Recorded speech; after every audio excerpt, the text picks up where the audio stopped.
Alléluia, alléluia, peuple de Dieu, du réveil de la Saint Jésus revient. Vous qui nous suivez depuis la métropole, depuis les amours, les villages, les villes, que le Seigneur Jésus vous bénisse. Que le roi de gloire vous bénisse. Bien-aimés, nous savons tous que la Bible déclare que dans Job 33, verset 14 à 15, Dieu cependant, tantôt d'une manière, tantôt d'une autre, et l'homme ne prend point garde. Il part par des songes, par des visions nocturnes. Quand les hommes sont livrés à un profond sommeil, quand ils sont endormis sur leur couche, alors il leur donne des avertissements et met le sort à ses instructions, afin de tenir l'homme du mal et de le préserver de l'orgueil. Bien-aimés, partant de cette écriture, nous constatons que notre Dieu, qui est l'Éternel des armées, qui est Jésus-Christ de Nazareth, nous parle de diverses manières ou de plusieurs manières. Et ce Dieu-là peut se révéler à nous par des songes, par des visions, lorsque nous sommes endormis dans un profond sommeil. Bien-aimés, nous avons constaté que nous sommes sur la marche vers le ciel. Il y a beaucoup de tribulations, il y a beaucoup de persécutions, il y a beaucoup aussi de diffamations qui sont aussi manifestes sur les réseaux sociaux. Mais le but pour lequel nous sommes dans la barque et dans les voies du Seigneur, c'est le ciel. Bien-aimés, n'oublie pas l'objectif. N'oublie pas l'objectif et que la distraction ne te fait pas rater l'objectif final qui est l'éternité, qui est le ciel. C'est pourquoi toi qui nous entends, que le Seigneur Jésus-Christ te fortifie, que le Seigneur Jésus-Christ te bénisse encore au nom de Jésus.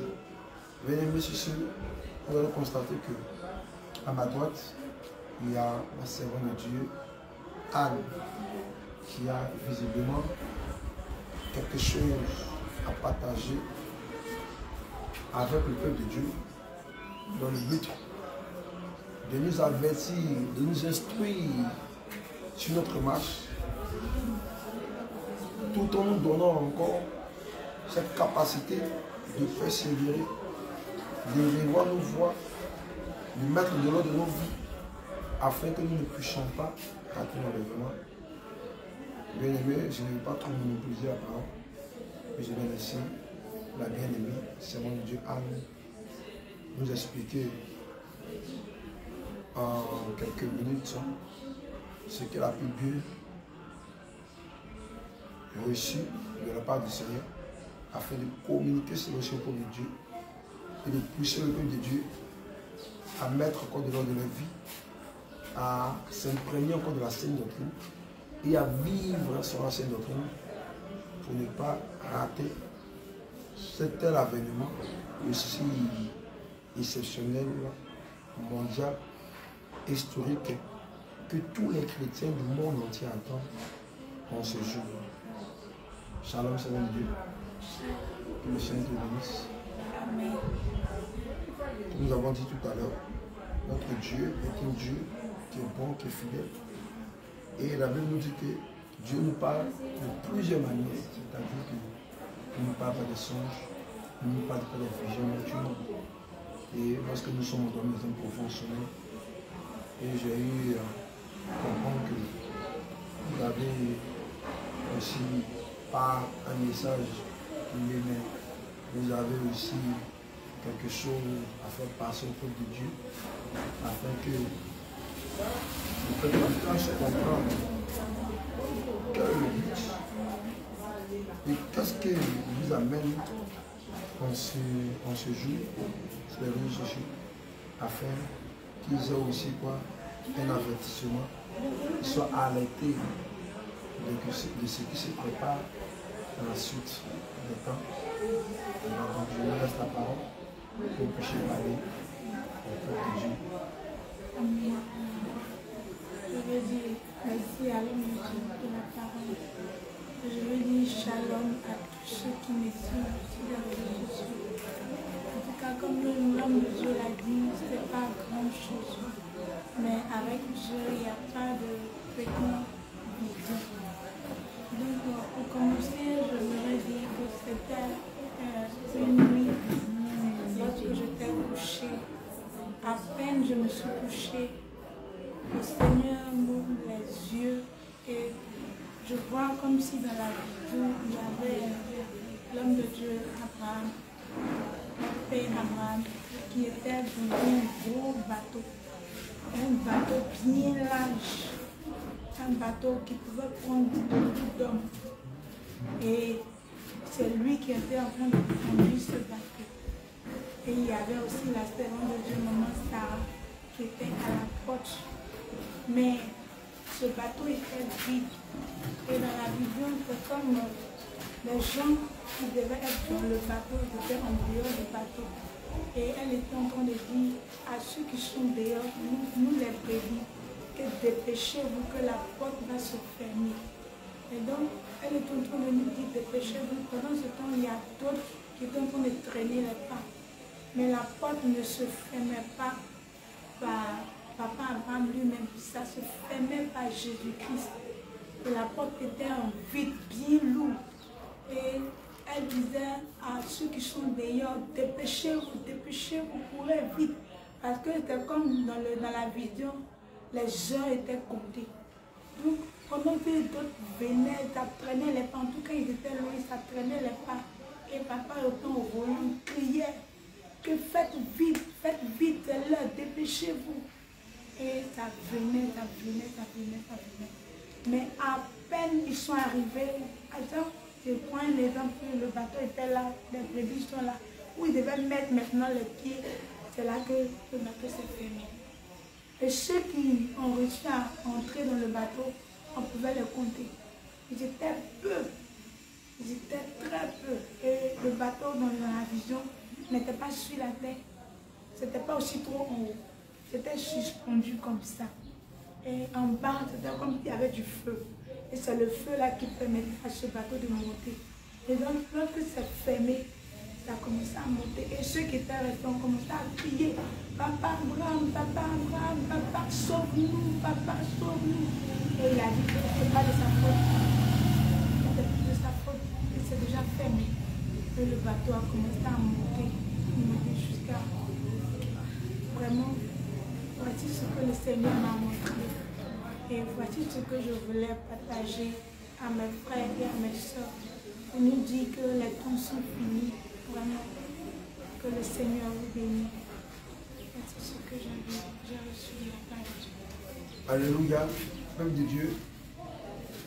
Comme vous l'avez bien constaté vous-même, par les dires, par les propos de notre sœur, la servante de Dieu Anne, elle nous a un peu relaté la vision qu'elle avait reçue. Et bien aimé, lorsque nous essayons un peu d'interpréter la vision, nous allons lire un passage, numéro 1 de 1 Thessaloniciens chapitre 4, verset 15 à 17. Il dit, voici en effet ce que nous vous déclarons d'après la parole du Seigneur. Nous les vivants, et restez pour l'avènement du Seigneur, nous ne dévassons pas ceux qui sont morts, car le Seigneur lui-même a un signal donné à la voix d'un archange, au son de la trompette de Dieu, descendra du ciel, et les morts en Christ ressusciteront premièrement. Ensuite, nous les vivants qui serons restés, nous serons tous ensemble enlevés avec eux vers des nuées à la rencontre du Seigneur dans les airs. Et ainsi, nous serons tous avec le Seigneur. Donc, bien aimé, l'image ou la vision qui a été expliquée par notre bien-aimé, c'est simplement une image, c'est seulement une parabole. Et derrière cette parabole, se cache un message, un avertissement qui est donné par notre Seigneur. Et cet avertissement, le Seigneur est en train de nous dire, de nous faire comprendre que bientôt, l'avènement du Seigneur, c'est-à-dire l'enlèvement se produira sur toute la surface de la terre. Mais étant donné que dans le réveil, le Seigneur Jésus-Christ a déjà préparé une barque, puis que toutes les personnes qui vont entrer dans cette barque puissent être enlevées. Mais vous allez constater que il y avait d'autres qui étaient dans la barque, qui sont sortis de la barque. Il y avait d'autres qui traînaient aussi le pas. Bien aimés, une fois de plus encore, les temps sont déjà finis. Et le Seigneur nous démontre encore son amour afin de nous avertir et de préparer son peuple pour ne pas que le peuple de Dieu, le Fils de Dieu, puisse rater l'enlèvement. Mais vous allez constater que dans la vision, il y avait des personnes qui étaient dehors, qui traînaient encore les parts. Bien aimé, de la même manière que le Seigneur Jésus-Christ voudra que nous puissions entrer par la doctrine ou la saine doctrine dans le ciel, le diable aussi travaille afin qu'un bon nombre de personnes puissent rater l'enlèvement par la distraction. Bien aimé, ce n'est pas le temps d'être distrait. C'est le temps d'être focalisé sur l'objectif et de mettre en ordre ta vie. Pendant que plusieurs cherchaient à entrer, d'autres cherchaient à s'éloigner de la barque, d'autres cherchaient à sortir de la barque. Mais bien aimé, la chose la plus importante qui nous permet d'avoir l'espérance de notre salut, c'est l'avènement du Seigneur qui est l'enlèvement. Bien aimé, le diable est en train de manifester ses armes, voies et moyens par la distraction, par les choses du monde, pour que nous puissions rater cet événement. Toi qui m'entends, tu as un objectif. Et l'objectif final, c'est que tu sois enlevé. Bien aimé, sois fortifié. Et que la distraction, la tribulation, les persécutions ne puissent pas te permettre de faillir face à l'objectif que tu t'es fixé. Bien aimé, sois fort, sois forte. Et peu importe ce que le diable peut manipulation, peu importe les diffamations, peu importe les persécutions, peu importe les tribulations, mais sois forte, sois fort, parce que la marche est encore longue. Et le Seigneur Jésus-Christ voudrait que nous qui sommes ses enfants, nous ne puissions pas rater la barque. Nous ne puissions pas rater la barque. Parce que la bien-aimée servante de Dieu a dit que la barque se fermait tout seul. Bien-aimé, les temps sont déjà finis. Et bientôt la barque va se fermer. Bientôt l'enlèvement aura lieu. C'est pourquoi, bien-aimé, je t'interpelle, toi qui es encore dans ce moment de jeûne, sois fortifié et prends courage. Que le Seigneur te bénisse. Que le Seigneur étend encore sa main sur toi. Bien-aimé, sur ce, nous allons te dire un shalom, shalom, shalom, Père de Dieu. Shalom, shalom. Que le Seigneur Jésus-Christ te bénisse. Cri de guerre. Jésus. Cri de guerre. Jésus. Cri de victoire. Jésus, Jésus, Cri Jésus. de victoire. Jésus, Jésus, Jésus. Shalom, shalom. Que le Seigneur vous bénisse. Shalom, merci.